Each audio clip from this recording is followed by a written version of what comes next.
We did have a kind of a reckless fling with globalization for several decades, and it worked pretty well.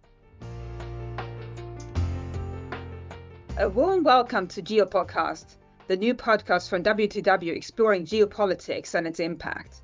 My name is Elisabeth Braw, and I'm a senior fellow at the American Enterprise Institute. I'm also a columnist for Foreign Policy and Political Europe, and in all three roles, I focus on the busy intersection between geopolitics and globalization. And in each episode of Geopolcast, I'm joined by two experts with whom I discuss subjects that matter to people in business and, in fact, to everyone in the globalized economy. And today, I'm delighted to be joined by two outstanding authorities on the complex subject of China. Orville Schell is the Dean of Western China Scholars. That's my term, but it's the truth. He's been visiting China ever since 1961, or I should say he first visited Hong Kong in 1961 when it was a British Crown colony. And in the mid-70s, he managed to get to China. And not just get to China, he fully immersed himself in life there, working both on the model agricultural work brigade and in machine factory, which is no mean feat. Orville then went on to a stellar career as a journalist that included 60 Minutes, Dateline, NBC Nightly News, and The Atlantic, not to mention a best-selling book. And in addition to regularly visiting China ever since, he has also regularly visited Taiwan and indeed studied there for 3 years in the 60s. Today, Orville is the director of the Center on U.S.-China Relations at the Asia Society. David Hoile is the global head of asset research at WTW, which means that he's responsible for the company's economics and capital markets research. He's also a member of WTW's Investment Assumptions Committee, which guides investment policy for clients worldwide. Welcome to both of you. Thank you very much, Elizabeth. It's a pleasure to be here. Yes, same here. Pleasure. Now, currently, the news is dominated by the catastrophic events in the Middle East, which we all hope will come to a peaceful resolution, although hope is not a very strong guide here. It can end in many different ways. But nevertheless, we have longer-term developments as well that are consuming the world. One is the war in Ukraine, and one is the West's relation with China. And that's something that the business community has been watching for a long time now, and increasing the political community, both policymakers and commentators. And it's fair to say that it's occupying everybody's mind and nobody can really make sense of what's happening. So Orville, I'm turning to you first. You've seen decades when China was completely isolated from most of the world. You've seen decades in which it has been completely integrated. And given where we are now and what you have seen in these past 60 years, what have been the junctures that you have seen? And more recently, when did the extremely harmonious relations that I think we thought had arrived and were demonstrated at the Beijing Olympics, when did that begin to change?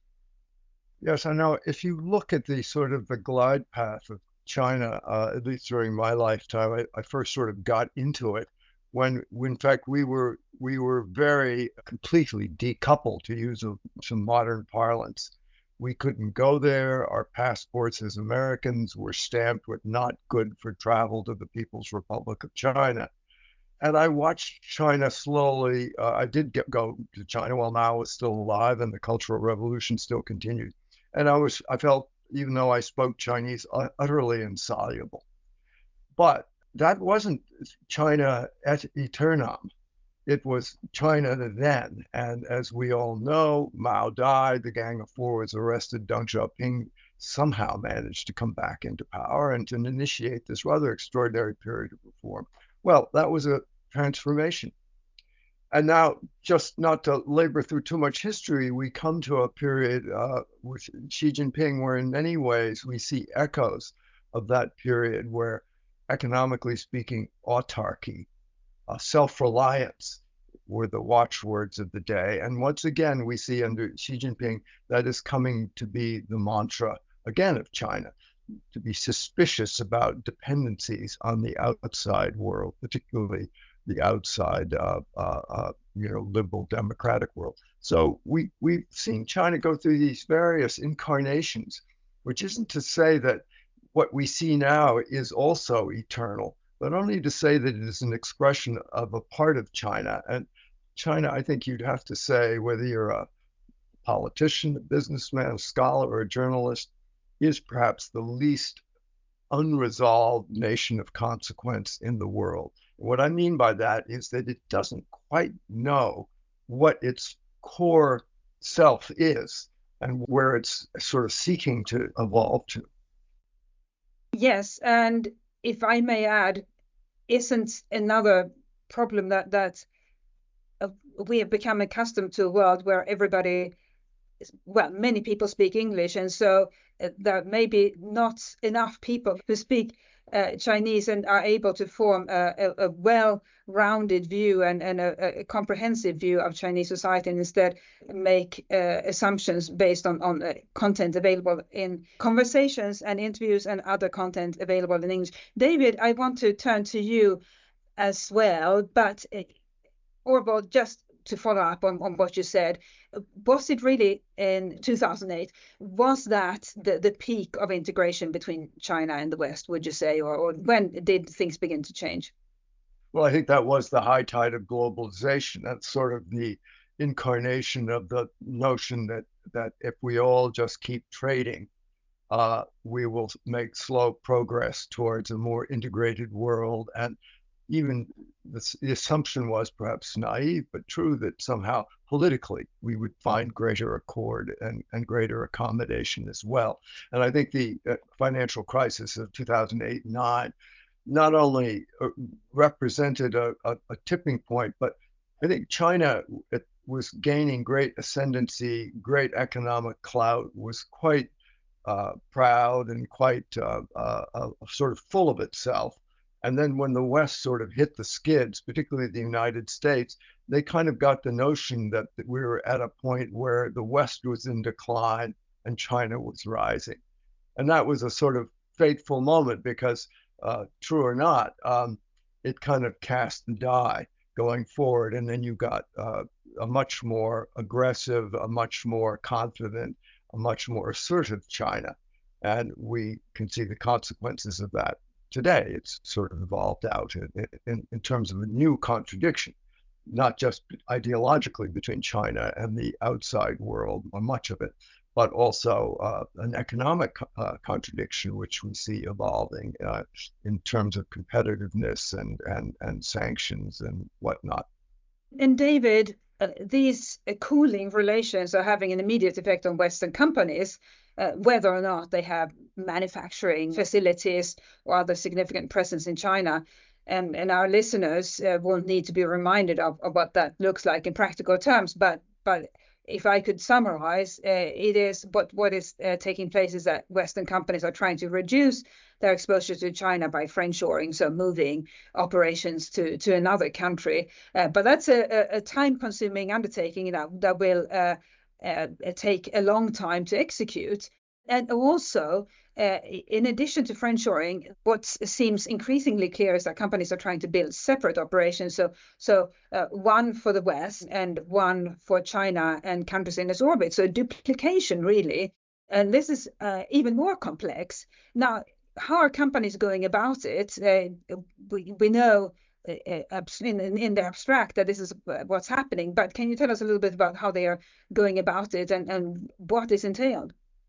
Yeah, thanks, Elisabeth. And maybe if I can frame my response by just linking back to one of your questions for Orville and his response. So I think we're firmly in a profoundly important shift from a unipolar US world order to a multipolar world where China is now challenging the US both geopolitically and economically, and at least in terms of economic size, is expected to surpass that in the forthcoming years. And what that's doing is creating a much more significant environment of comprehensive competition between the two nations, and a strategic imperative of developing leadership in critical areas, particularly technology, as I'll come back to. And I think it's absolutely right to say that has impacted the investment and supply chain decisions of companies. So there's a great deal of discussion around a shift from supply chain cost optimization that has dominated business outsourcing strategy for the last couple of decades in favor of greater supply chain resilience. But what's interesting, if you start to dig deeper, is how much of that is actually happening, and where and how is it happening. So in particular, what we've seen is improvements in supply chain resilience happening in the easier to achieve ways. So diversification of suppliers is one, and inventory overstocking is another. So those are significantly further along. The things like reshoring and friendshoring of production is happening at a much slower gradual pace, reflecting the complexity of supply chains. And it's also happening in particular areas. So, for example, certain technology sector areas, there we have seen important foreign direct investment shifts away from China, with countries like Taiwan and Vietnam being the beneficiaries of those in recent years. But I'd say that it's a relatively slow moving and gradual process that doesn't reflect a lot of the headlines that you tend to see around the topic. Add just a little footnote to the degree to which there is decoupling and moving of supply chains out of China. There also tends to be a tendency that once a company, let's say, sets up a big plant in Vietnam, it looks like it's moved to Vietnam, but they're buying all their parts from China. So it's a kind of a quasi incomplete form of decoupling. It's sort of a shimmer of decoupling. Because it's difficult to find new suppliers, right? And David, if I can just follow up very quickly on that point. So I remember when the Fukushima disaster hit, and there was one company in the world that made this particular shimmery sort of paint that the car manufacturers use for their cars, and it was located there, and it had to shut. And as a result, car makers couldn't produce those kinds of cars for a while. And so I wonder to what extent that is something that's hitting companies now that they're trying to shift to different suppliers. And as you said, Orville, in many cases they can't shift because there is no other supplier. So David, any quick thoughts on maybe the shortage of alternative suppliers? Well, I think that's right. Maybe it's worth taking a step back, because we had an interesting set of case studies during the Trump administration in terms of various tariffs imposed by the US on imports from China, and vice versa. Tariffs that China imposed on US imports from the US. And what we saw was quite a large trade reorientation in electronics and computing. And so US imports from China dropped significantly. And that was partly replaced by increased sales from US producers, but also imports from the rest of the world. So that was an example of particular aspects of that electronics computing supply chain could be adjusted. But I think, to both your and Orville's point, that isn't always possible. And it's actually, these things are incredibly complex. I mean, just stepping away from the US-China for a sec, and looking at Russia-Ukraine, when that conflict significantly escalated, we investor markets that my part of the business at WW serves, we were well aware of the potential impacts through energy-related channels and the implications that could have for broader growth and inflation.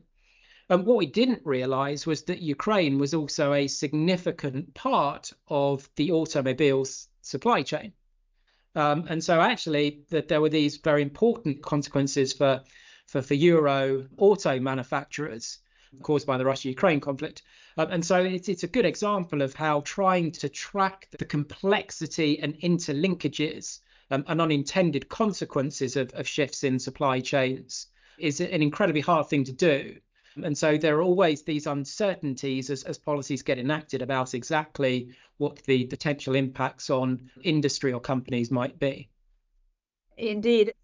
Another aspect that is crucial for companies is trying to read the politics and policy making of the countries in which they do business, and in this case in China. And Orville, it's clearly, especially with a crucial country such as China, it's imperative to try to understand Chinese politics.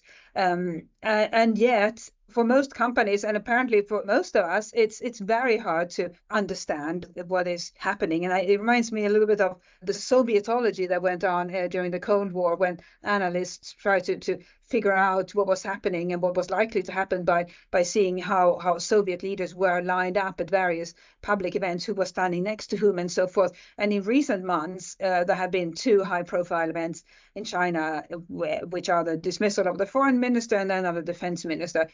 What do these really significant events, what do they say about President Xi's likely course? Or could it be that they say nothing? We should look somewhere else to try to understand what is happening and what course he's likely to take? Yes, I mean, I think, in any government that has a big leader culture, which China most certainly does, it's extremely important to be able to come to some understanding about what it is that animates the leader. Because I think it's fair to say that in the case of China, it doesn't always act in a way that rationally seems to be serving its own national interest. It seems to be doing many things which in actual fact seem to be in contravention of its national interest. Why would China not make every effort not to alienate Canada, India, Australia, Sweden, Norway? There's a whole litany of countries that have been really sort of pushed into a state of quasi-antagonism by the policies of China. And I think that grows out of not a rational assessment of things, but something that emanates from the leadership itself and their sort of weaknesses and aspirations and hopes and fears and whatnot.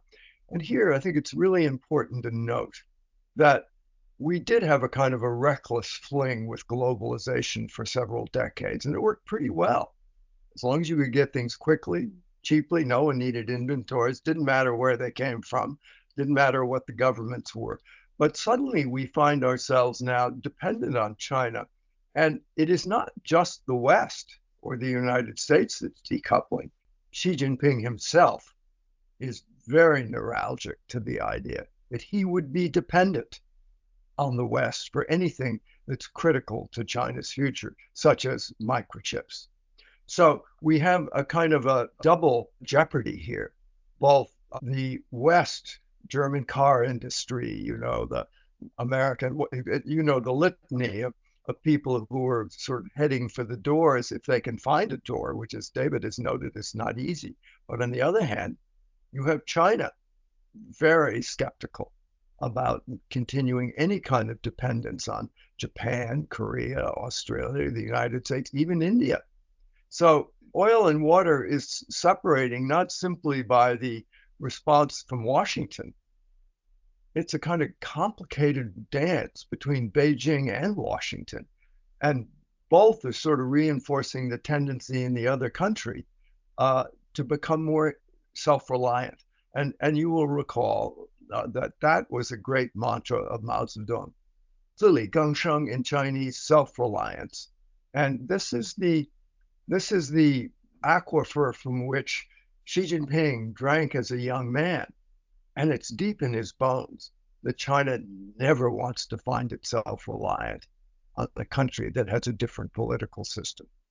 Just make a few comments, because in particular, I mean, I completely agree with first on everything that Orville's just said, and Orville mentioned technology. And I think, and so I just wanted to pick up on that, but also Orville mentioned that it's both uncertainties created by Washington as well as Beijing policy making. And I think I completely agree with that. When we look at it, we do expect a creeping tide of targeted measures by both the US and China that particularly are technology focused and kind of at the forefront of the flow of knowledge and data between the two countries. And that's where we sort of see the leading edge of economic decoupling. And it's been in very specific areas. So if you look at US policy, it's been focused on limiting the transfer of knowledge and products around computing related technologies, particularly micro technologies, quantum computing, artificial intelligence, semiconductors at the heart of those, but also biotechnologies, biomanufacturing and clean energy. And I think that's where we sort of see the landscape of the economic battleground between the US and China over future years, and it's completely framing both the leadership and policy setting of Beijing, but also has created a fundamental industrial policy shift in the US as well in relation to those technologies and the US's desire to lead in those emerging technologies. Yes, I mean, we see companies, whether it's TSMC in Taiwan, Qualcomm, Samsung in Korea, all of these companies are deeply dependent on Chinese markets. And their ability to continue doing research and development depends on profits coming in from China. So the needle is deep in the arm of many, many global companies, and nobody quite knows what to do. What's the alternative? Well, I always just like to say to them, there may not be an easy alternative. But as we see in the Ukraine, when push comes to shove, it doesn't matter whether you have an alternative. You're going to have to confront the problem. And of course, this is where the question of the Taiwan Straits, South China Sea comes in. Should something happen there, all of these ambiguities that we're struggling with, whether to couple or decouple or reshore, friendshore, it's not going to matter whether you want to do it or not, or whether there's a good alternative or not. Everything will come a cropper. So that's worth thinking about. Just having a plan in your back pocket. Yes, it'll be a nightmare, but what's the best thing you could do if push does come to shove, which we've seen it happen now in the Middle East. We've seen it happen in the Ukraine. And I have to say, the Taiwan Straits is a very, very, very fraught place. And speaking of having a plan, that plan involves having the sort of workers that you would need in the factories that you plan to set up or bring to another country, whether it's back to America, back to the UK, back to Germany or wherever it may be. And since we started by talking about your experience, Orville, as a factory worker in China in the 70s, in the West, we don't have enough factory workers to make this reshoring undertaking successful in the short term. And the question is where those workers will come from. So David, if I can just ask you to respond maybe in 30 seconds or so, since we're out of time, is that the big bottleneck for companies, and how long do you think it will take companies to execute whatever friendshoring and duplication plans they have set in motions? Yeah, I think that the more granular you get in terms of the worker skills required for a number of those technologies that I outlined, that the skill set required for advanced semiconductor fabrication is exceptionally high. And so the notion that you can suddenly just friendshore or reshore production of advanced manufacturing chips, you need exceptional amounts of capital, and you need exceptional amounts of the right skilled people. And that can be built, but it takes time. And it will take time for the US to do that, and it will take time for China to do that. But there's no question that, to Orville's point earlier, China's policy is leading it to significant rates of investment to achieve that greater self-sustainability.